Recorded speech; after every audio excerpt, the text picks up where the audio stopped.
Bismillahirrahmanirrahim. Assalamualaikum warahmatullahi wabarakatuh. Perkenalkan, nama saya Ainal Fitriani. Saya seorang guru bahasa Inggris dan saya mengajar di SMA Negeri 2 Makassar. Pada video kali ini, saya akan membahas tentang penerapan teknik jigsaw pada pembelajaran membaca. Apa yang melatar belakangi saya mengunggah video ini tentang penerapan teknik jigsaw? Pertama adalah kurangnya kemampuan literasi siswa. Jadi saat ini disadari dan sudah menjadi pengetahuan umum bahwa anak-anak kita memiliki kemampuan membaca, kemampuan literasi yang kurang. Ini juga disebabkan karena memang mereka kurang terbiasa membaca dan kurangnya motivasi dalam membaca.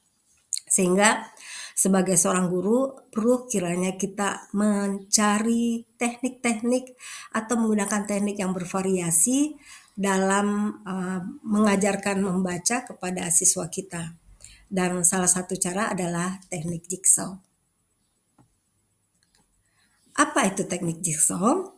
Jadi teknik jigsaw adalah salah satu strategi pembelajaran yang bersifat kolaboratif, di mana siswa dalam kelompok bertindak sebagai tim ahli yang harus menguasai suatu topik dan nantinya akan berbagi pemahaman apa yang mereka telah pahami pada kelompok pada saat mereka di kelompok ahli.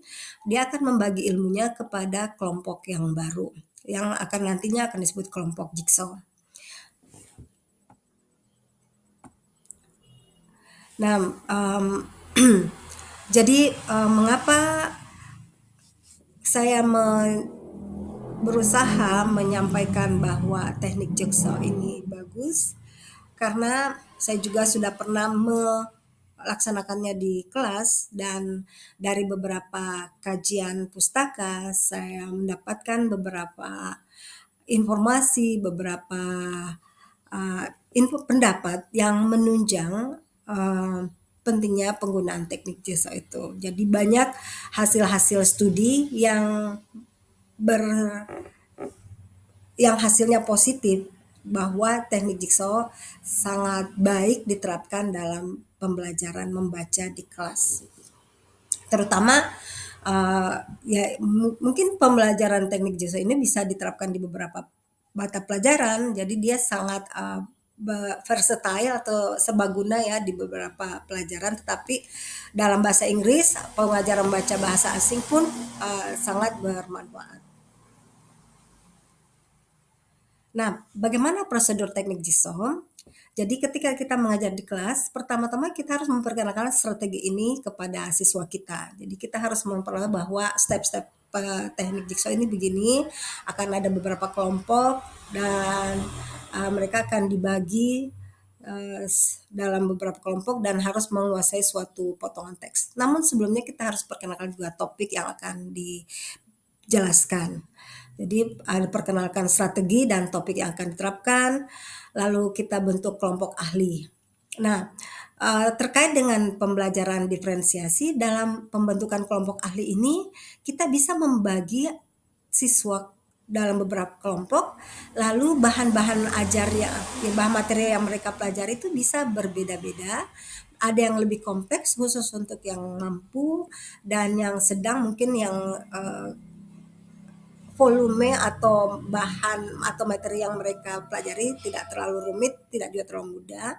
Dan kelompok yang perlu support kita berikan potongan teks yang lebih sederhana dibandingkan dengan kelompok yang sangat istimewa. Sehingga mereka semuanya nanti bisa menjadi tim ahli di bagian-bagian di kelompok mereka. Nah, berikutnya pada kelompok ahli mereka akan diberi potongan teks dan diminta memahami dan bisa menceritakan kembali teks tersebut. Jadi mereka bisa memahami, menguasai apa isi teks yang mereka baca.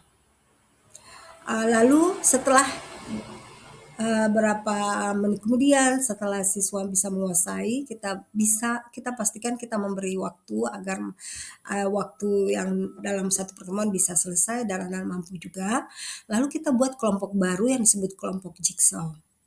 Dalam kelompok ini pastinya para kelompok ahli itu akan berpisah dan akan mendapatkan kelompok baru. Pada kelompok jigsaw, siswa dari kelompok ahli akan membagi ilmunya kepada kelompok jigsaw. Jadi di sini setiap individu dari kelompok ahli akan membaginya, lalu mereka di dalam kelompok tersebut, kelompok baru ini akan menganalisis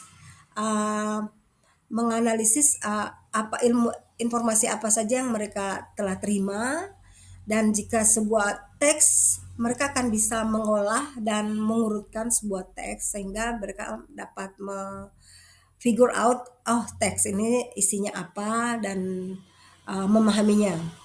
Pada step ini kita juga bisa sebagai guru bisa meminta mereka mempresentasikan teks yang telah mereka kerjakan atau yang telah mereka dapatkan dari hasil kelompok ahli.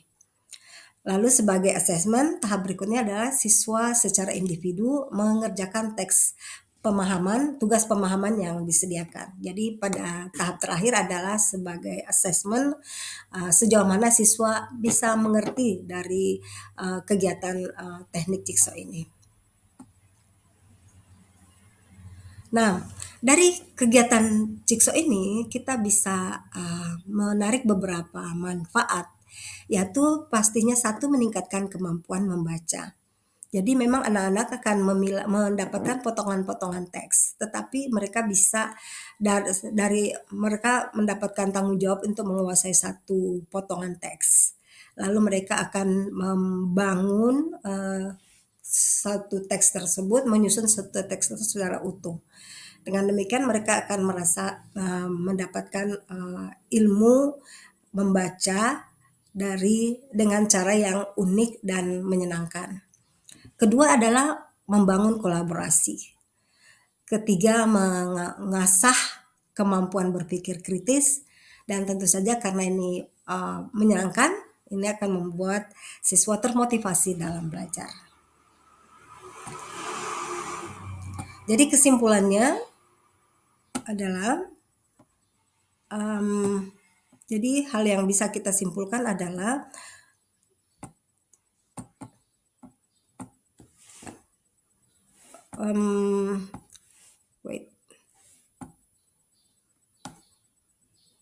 teknik jigsaw itu melibatkan peserta didik dalam pembelajaran sehingga mereka terlatih membaca.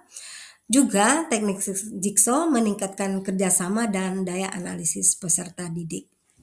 Sehingga saya merekomendasikan teknik jigsaw ini dalam pembelajaran di kelas. Jadi saya berharap dari presentasi ini teman-teman bisa mencoba menggunakan atau menerapkan teknik jigsaw ini dalam pembelajaran. Akhir kata, saya mengucapkan terima kasih atas perhatian sahabat-sahabat guru yang sempat menonton video ini. Sekian dari saya. Assalamualaikum warahmatullahi wabarakatuh.